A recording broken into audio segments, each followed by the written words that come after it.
Congress started 2017 in uncharted territory. A controversial real estate developer turned reality star effectively hijacked the Republican Party and became president. And members of Congress ended the year still bewildered by their president, but a little more certain of their place in this new era. Here are 5 tough lessons Congress learned in the first year of President Trump that could help them survive next year. 1. Work around Trump, not with Trump. Over and over again, the president proved himself an unreliable dealmaker. Lawmakers would leave a meeting at the White House thinking they had a deal, like Democrats did on protecting Dreamers, or Senator Lamar Alexander, R10, did on a bipartisan health care proposal, only to have him renege or hedge it on Twitter. Eventually, Republicans settled on writing major legislation themselves, and basically asked the White House to trust them. It worked on taxes, when Congress passed the first rewrite of the tax code in 30 years.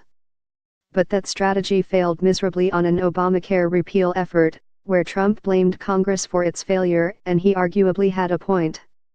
Trump ended the year with virtually no working relationship with Congress, even though at a year-end tax bill celebration, Republican lawmakers couldn't stop praising the president.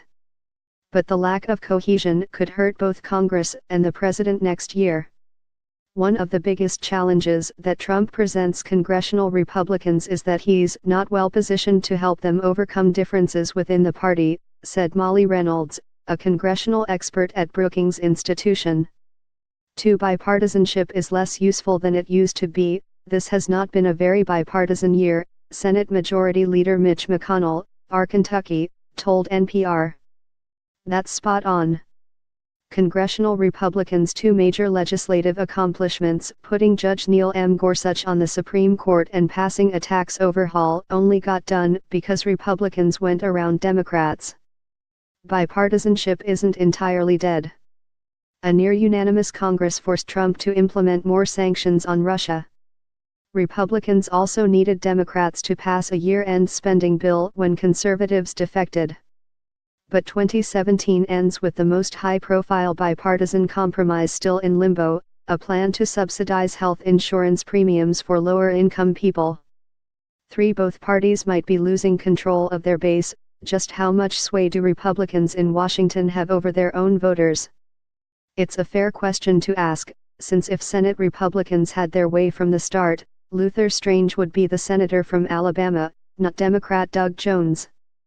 Republicans tried everything to get the eventual GOP nominee Roy Moore to drop out after he was accused of inappropriately touching a 14-year-old. He stayed in and lost. It may have just been a preview of Stephen Bannon-backed GOP primary challengers in Nevada and Arizona that could decide the control of the Senate. Meanwhile, Democrats' base swung far to the left in the Trump era, forcing potential 2020 contenders to scramble to catch up. A number of Democratic senators signed onto a single-payer proposal that has no chance of becoming law right now. But there's another way to interpret this lesson. At least for Republicans, the base matters less than it used to. Republicans just passed a tax bill that wasn't that popular with their base. 40% of Republicans thought they'd be better off if Republicans passed their tax bill, according to a CNN poll. And it's law anyway. They learned they don't have to listen to their base, said Norm Ornstein, a congressional ethics expert. 4. It's time to do something on sexual misconduct. Politicians leveraging their power for sex appears to be a systemic, bipartisan problem that has carried on for decades. But in the span of a few weeks, 7 sitting members of Congress lost their jobs in the wake of sexual misconduct scandals. In the post-Harvey Weinstein, current Me Too era, it's clear that Washington can no longer ignore some very tough questions. Like, what's creating this culture? What makes one accuser's story more credible than the next? Why did Senate Democrats force out Senator Al Franken, D-Min, after the 7th accusation and not the first? Should we question accusers' motives, like Alabama GOP Senate nominee Roy Moore did? How do Democrats answer for former President Bill Clinton's accusers and Republicans for Trump's? Should politics ever trump sex abuse allegations, like when Trump urged Alabama voters to vote for Moore anyway? And perhaps most importantly, just how equipped is Congress to deal with all these allegations? Right now there's a secret slush fund that lets lawmakers who settle a sexual harassment accusation basically get off without any consequences. Lawmakers didn't have required sexual harassment training until this year. Expect bipartisan work next year on making it easier for accusers to file sexual harassment claims against lawmakers. 5. Ditch Trump, be ready to lose your job. Senators Jeff Flake, R. Arizona, Bob Corker, R10, and John McCain, R. Arizona, end the year as three of Trump's most vociferous critics of either party.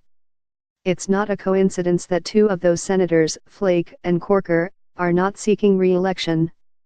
In fact, Flake basically admitted he couldn't win a GOP primary with his virulent anti-Trump views. McCain, as we all know, is battling brain cancer. The lesson here, if you ask Republican voters to choose between you and Trump, right now, they'll choose Trump.